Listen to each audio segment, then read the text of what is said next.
Hey guys, it's Steve Lamothe, the founder at Elevate Realty Group, and we are at the beginning of December. We're almost at the end of the year, and we're going to cap off our educational series for this year with some, I think, really interesting questions. I get asked all the time, and this is a really common question amongst first-time and second-time home buyers, which is, what repairs is the seller obligated to make, or how does the repair negotiation process work? And I have negotiated thousands of repairs over a 12-year career, and it is the number one way that deals fall out of escrow.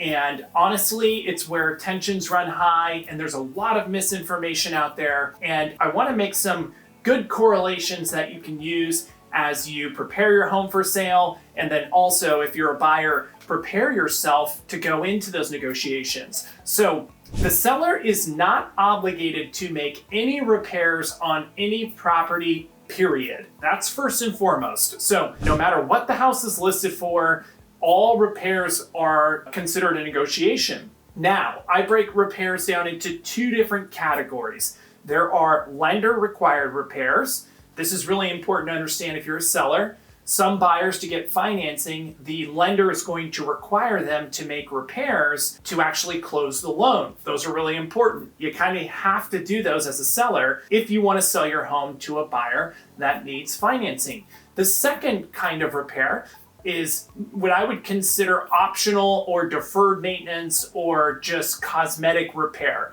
This would be something like the buyer goes into contract and they find that there is dry rot under the house. It's something that they didn't know about beforehand, and they try to negotiate to get that repair made. Now, almost every single escrow that I have, if we haven't done the repairs up front, there's some kind of negotiation that takes place. Remember, these are used homes, and there's always something. It would be like if you put a car up for sale and you got an offer, or you went to go buy a car at the lot, and then you find out that the brakes have like 10% life left. And, I think everyone's first response would be to the dealership, hey, I need you to change those brakes. I'm not buying this car with brakes that don't work. So the fact of the matter is, if you're a buyer, you should go into the process understanding, number one, that you're only going to request repairs that are necessary and something that you did not know about before you made your offer. If you go into a transaction and you're thinking that you're going to make an offer, but you're going to ask for something back, and you already know this when you're making your offer, I think you're setting yourself up for a challenge. Number two, your deposit that you make when you have an accepted offer is protected by an inspection contingency, meaning it gives you time to do your inspections and to request repair. That is protected under a time period for your contingency dates, and that's typically 12 to 14 days, somewhere in that range. Once you've negotiated your repairs as a buyer or a seller, you guys have decided what repairs are right, what repairs are wrong, and you remove that contingency, that deposit is fully at risk. So this time period of negotiating repairs is really important. The number one reason, in my experience, deals fall out of escrow is that a buyer is asking for a legitimate repair and the seller is unwilling to make the legitimate repair, or the seller wants more money than the buyer's willing to offer to give them that repair.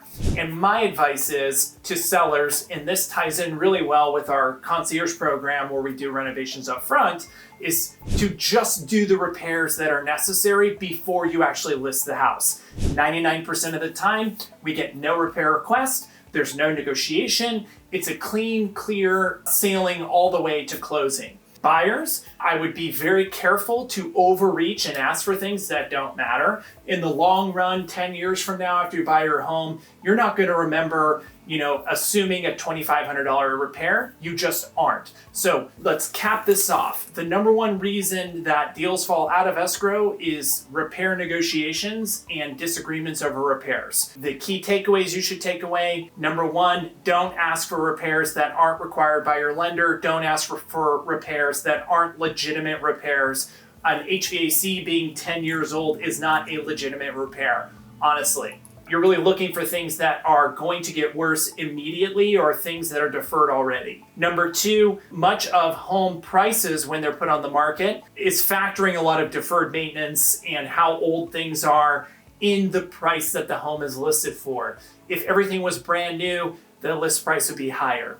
Number three, try to use some grace as a buyer or seller and understand the other side's perspective. This is really important in negotiations. You have to make sure that everyone feels like they win something. As always, if you're looking to buy a home, great news is that interest rates are down about 1% right now. So you could probably lock a 30-year loan somewhere around 7% plus or minus. Just a few weeks ago, it was 8.5%. Happy holidays from the team at Elevate Realty Group. I hope that you enjoyed your pies. We are running into 2024 fast, and we are excited for this. If you ever need anything, call us at 916-436-SELL.